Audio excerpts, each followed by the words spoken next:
রোজা হচ্ছে এমন একটা আমল, আল্লাহ সুবহানাহু ওয়া তাআলা বলেন যে এই আমলটা হচ্ছে একমাত্র আমার জন্যেই এবং এর প্রতিদান আমি নিজে প্রদান করব। বিসমিল্লাহির রহমানির রহিম। আসসালামু আলাইকুম ওয়া রাহমাতুল্লাহি ওয়া বারাকাতুহু। আলহামদুলিল্লাহ আলহামদুলিল্লাহি ওয়া কাফা ওয়া সালামুন আলা ইবাদিহিল্লাযীনা ইসতাফা, আম্মা বা'দ।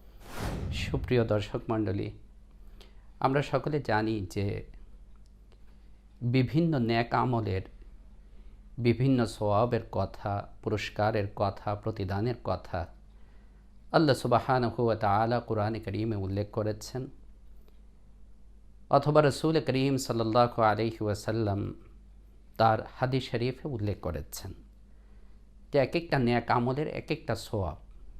কেউ যদি এই নেক আমলটা করে, বিনিময়ে সে এই পাবে, এই পরিমাণ সওয়াব পাবে। কিন্তু কিছু নেক আমল এমন আছে যে আমলগুলির সওয়াব অসংখ্য, অগণিত, এবং যে আমলগুলির সওয়াব আল্লাহ সুবহানাহু ওয়া তাআলা দায়িত্ব গ্রহণ করেছেন, তিনি নিজে প্রদান করবেন। তাই আল্লাহ যেমন অসীম, তিনি নিজে যা দিবেন তাও হবে অসংখ্য এবং অগণিত। এমন কয়েকটি আমলের কথাই আজকে আপনাদের সামনে আলোচনা করতে যাচ্ছি। 1 নম্বর, রাসূল করিম সাল্লাল্লাহু আলাইহি ওয়াসাল্লামের হাদিসে উল্লেখ আছে রোজার আমলের কথা, সওমের আমলের কথা। সহিহ বুখারী শরীফে বর্ণিত আছে, রাসূল করিম সাল্লাল্লাহু আলাইহি ওয়াসাল্লাম এই কথা ইরশাদ করেছেন যে আল্লাহ সুবহানাহু ওয়া তাআলা বলেন, আস-সাওমু লি ওয়া আনা আজজি বিহি। কোন কোন বর্ণনায় এসেছে এভাবে যে কুল্লু আমালি ইবনে আদম লাহু। আদম সন্তান যা যা আমল করে তা তার নিজের জন্যে, কিন্তু কিছু আমল এমন আছে, আল্লাহ রসুল বলেন, ইল্লা সিয়াম ফাইন্নাহু লি, তবে রোজা হচ্ছে এমন একটা আমল, আল্লাহ সুবহানাহু ওয়া তাআলা বলেন যে এই আমলটা হচ্ছে একমাত্র আমার জন্যেই এবং এর প্রতিদান আমি নিজে প্রদান করব। আল্লাহ সুবহানাহু ওয়া তাআলা নিজে যে প্রতিদান এবং পুরস্কার প্রদান করবেন তা যে কত মহান হবে এবং কত অসংখ্য অগণিত হবে তা একমাত্র আল্লাহ সুবহানাহু ওয়া তাআলাই জানেন। তাই আসুন আমরা সময়ে সময়ে রোজা রাখি, রোজা পালন করি। বিশেষ করে রাসূল করিম সাল্লাল্লাহু আলাইহি ওয়াসাল্লাম সোমবার দিন রোজা রাখতেন, বৃহস্পতিবার রোজা রাখতেন, মাসে 13, 14, 15 তিনি রোজা রাখতেন। আমরা যে যেভাবে পারি সোমবারে রোজা রাখি, বৃহস্পতিবার রোজা রাখি, অথবা 13, 14, 15 আমরা রোজা রাখতে চেষ্টা করি। কারণ এই রোজার সওয়াব হচ্ছে, প্রতিদান পুরস্কার হচ্ছে অসংখ্য এবং অগণিত। দ্বিতীয় নম্বর হচ্ছে ক্ষমা করে দেওয়া।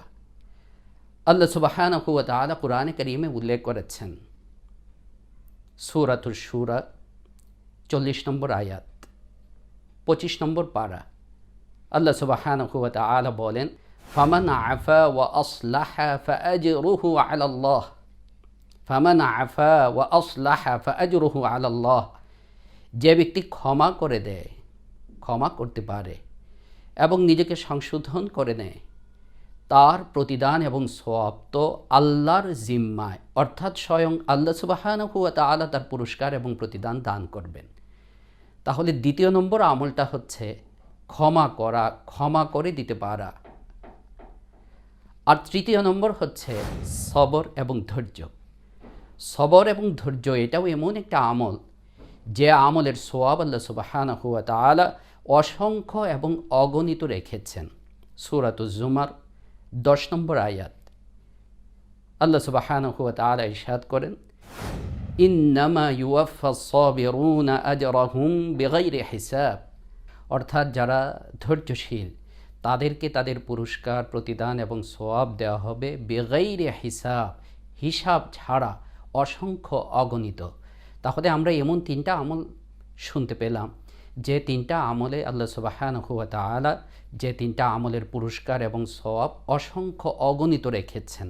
1 নম্বর হচ্ছে রোজার আমল, 2 নম্বর হচ্ছে ক্ষমা, আর 3 নম্বর হচ্ছে সবর এবং ধৈর্যশীলতা।